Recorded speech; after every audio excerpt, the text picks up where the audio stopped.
is a little continuation of a story I shared about my first appearance at the Monterey Jazz Festival.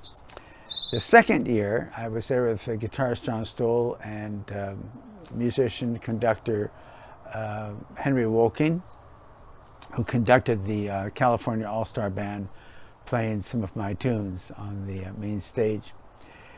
Now, great guitarist Larry Coons shared this story with me.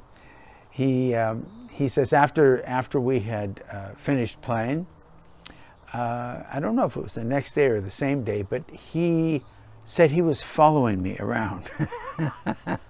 He wanted to see, who is this guy? What does he do?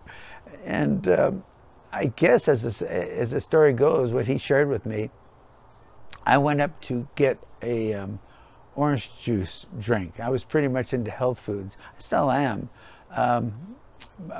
But at that time, I was not fanatical, but really careful about what I was eating. And it was an orange juice drink.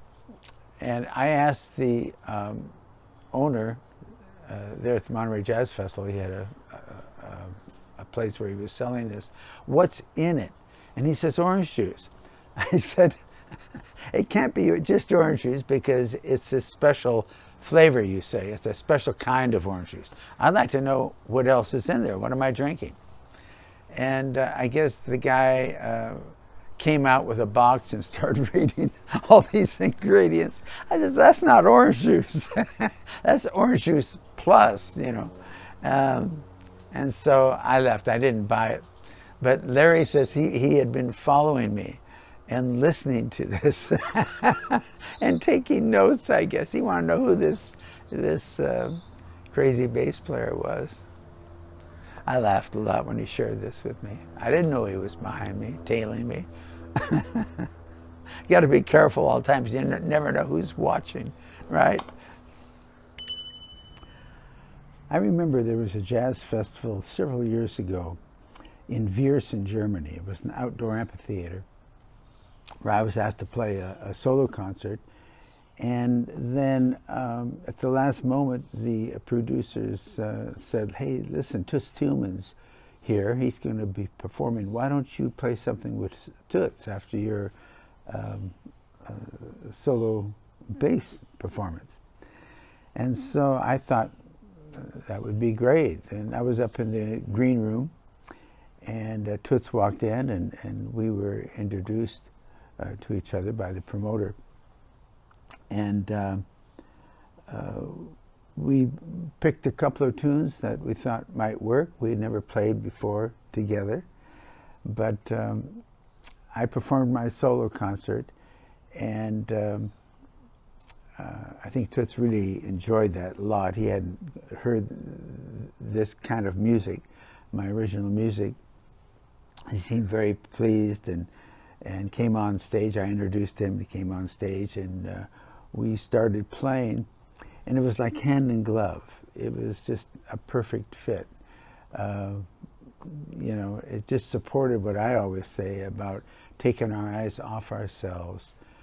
Everything I learned in the practice room should give me the strength and flexibility and technique to be able to take my eyes off myself, listen and respond creatively to what I'm hearing.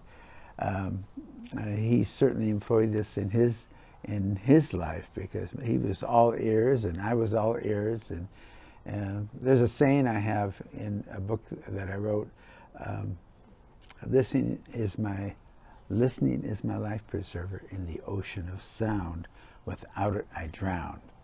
And that was certainly the case here because Toots and I had no idea where the music was going to go, and we just put on our listening ears and just followed where the music was leading us. And it was a great experience. And the people really responded. It was like a standing ovation. You know, to something that wasn't rehearsed and planned with a slick arrangement. We just listened, and in that kind of situation, there's a lot of compassion, a lot of give and take, a lot of good manners. You hear a person going one way, and you give them room to go that way, and try to respond and make music out of it. And yeah, it was a great experience. I had always known about Toots Thielemans.